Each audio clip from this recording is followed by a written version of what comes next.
Already আপনাদের বলেছি, এমনকি জামালপুর বর্ধমান সেখানেও প্রায় 50 জন আমার কাছে কমপ্লেন করেছে। নর্থ বেঙ্গলেও করছে, বর্ডার এরিয়াতেও করছে।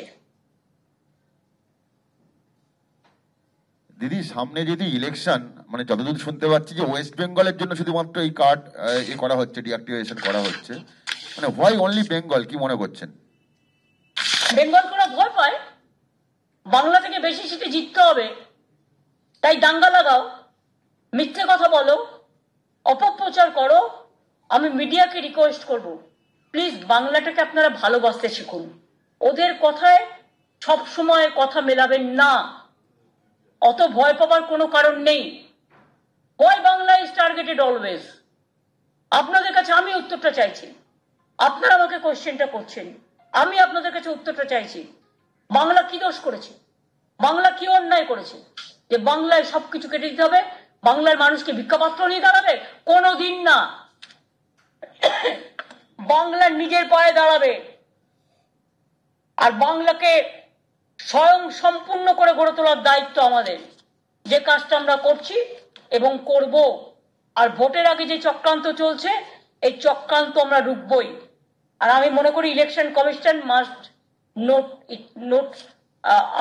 আমি একটা টিম পাঠাচ্ছি ইলেকশন কমিশনেও, যে শুড নোট ইট। এইভাবে চলতে পারে না। এবং প্রয়োজন হলে আধার কার্ড নিয়ে আইনের সাহায্য আমরা নিতে পারি। ইলেকশনের আগে হঠাৎ, এটা কি ভবঘুরেদের খেলা? ইলেকশনের আগে হঠাৎ লুকোচুরির খেলা ডাইরেক্ট করতে পারে না? ডাইরেক্ট করতে বলুন। ইলেকশনের আগে 3 কিলোমিটার পথ উদ্বোধন কেন? এতদিন কি করছিলেন আপনারা?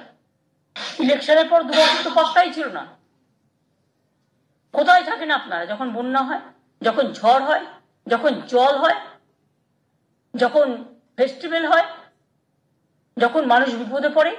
কোথায় থাকেন আপনারা? সারাক্ষণ শুধুমাত্র মানুষকে ডিস্টার্ব করাই একমাত্র বিজেপি দলের কাজ। মানে এত অপদার্থ রাজনৈতিক দল আমি আগে কখনো দেখিনি। এবং এর মদতদাতা হচ্ছে সিপিএম এবং এখানকার কংগ্রেস। আই এম সরি, বাম রাম শাম, রাম চিমটি, শাম চিমটি আর দে চিমটি, এদের কাজই হচ্ছে টুকুস টুকুস করা, টাকা দিয়ে দাঙ্গা লাগানো, আর এজেন্সি দিয়ে তৃণমূলের শক্ত ঘাঁটিগুলোকে ভেঙে দেওয়া। এরম করে কিছু হবে না। মাটিতে যারা পড়ে থাকে, কোথাও যদি কোনো অন্যায় হয়, তৃণমূল কংগ্রেস আপনারা জানেন খুব ট্রান্সপারেন্ট পার্টি, সঙ্গে সঙ্গে অ্যাকশন নেয়। ইভেন আমি আমাদের লোকেদেরও যদি অন্যায় হয় কখনো রেয়াত করি না।